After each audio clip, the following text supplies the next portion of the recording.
లెక్కలు తీస్తున్నారు. గత ప్రభుత్వంలో వివిధ స్కీమ్లకు ఖర్చు చేసిన ఖర్చులపై సర్కార్ ఆరా భగీరథ మొగుదులు గొర్రెల స్కీమ్ దాకా శాఖల వారీగా సర్వేలు, ఈ నెలాఖరు కల్లా ప్రభుత్వానికి రిపోర్టులు, వాటి ఆధారంగానే బడ్జెట్లో కేటాయింపులు అన్న వివరాలు కనిపిస్తున్నాయి. మనకు తెలుసు రైతు మాఫీకి సంబంధించి ఇప్పుడు పెద్ద ఎత్తున రైతు రుణమాఫీకి సంబంధించిన పెద్ద ఎత్తున చర్చ జరుగుతుంది. ఆగస్టు 15 నాటికి ఎట్టి పరిస్థితుల్లోనూ రుణమాఫీ చేసి తీరతామని ముఖ్యమంత్రితో పాటు మంత్రులందరూ ఘంటాపథంగా చెబుతున్న పరిస్థితి. దానికి సంబంధించిన చర్యలు వేగవంతమైన పరిస్థితి. సేమ్ టైం రైతు భరోసాకు సంబంధించి గత ప్రభుత్వ హయాంలో రైతు బంధు పేరిట ఎకరానికి 10,000 రూపాయలు ఇస్తే సంవత్సరానికి ఇప్పుడు రైతు భరోసా పేరిట కాంగ్రెస్ ప్రభుత్వం 15,000 రూపాయలు ప్రతి ఎకరానికి ప్రతి సంవత్సరానికి ఇవ్వబోతోంది. అయితే దీనికి కూడా పెద్ద ఎత్తున నిధులు అవసరం. ఈ నేపథ్యంలో వ్యవసాయ శాఖకు సంబంధించి 64,000 కోట్ల రూపాయలు అవసరం బడ్జెట్ నుంచి అని చెప్పి వ్యవసాయ శాఖ అధికారులు ఆర్థిక శాఖకు ఒక నివేదిక పంపారు.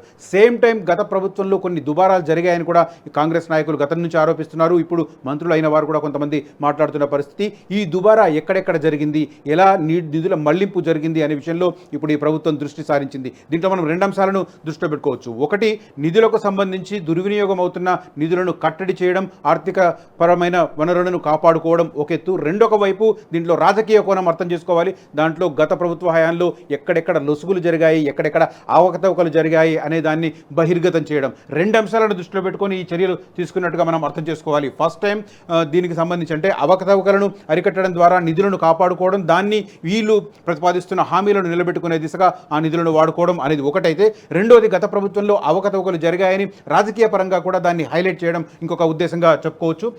లెక్కలు తీస్తున్నారు. గత ప్రభుత్వ హయాంలో వివిధ స్కీమ్లకు చేసిన ఖర్చులపై ఆరా అన్న వివరాలు. వివిధ శాఖల్లో గత సర్కార్ అమలు చేసిన స్కీమ్లు, వాటికి చేసిన ఖర్చులపై ప్రభుత్వం లెక్కలు తీస్తున్నది.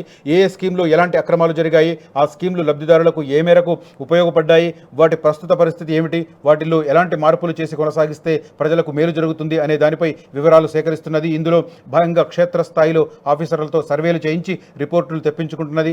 వాటి ఆధారంగానే వచ్చే నెలలో ప్రవేశపెట్టనున్న బడ్జెట్లో నిధులు కేటాయించాలని భావిస్తున్నది.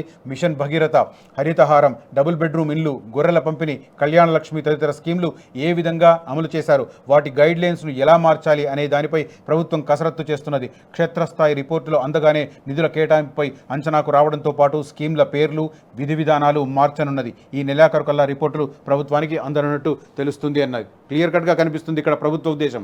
ఫస్ట్ థింగ్, నిధులను కట్టడి చేయడం ద్వారా తాము ఇచ్చిన హామీలను నిలబెట్టుకునే దిశగా ఆ స్కీమ్లకు ఈ నిధులను వాడుకునే ప్రయత్నం కావచ్చు. అంటే అవకతవకలను నిరోధించడం, అక్రమాలను నిరోధించడం ద్వారా కొన్ని నిధులు మిగులుతాయి కాబట్టి ఆ మిగులు నిధులను ఈ తమకు ప్రతిపాదిస్తున్న స్కీమ్స్కి వాడుకునే ప్రయత్నం.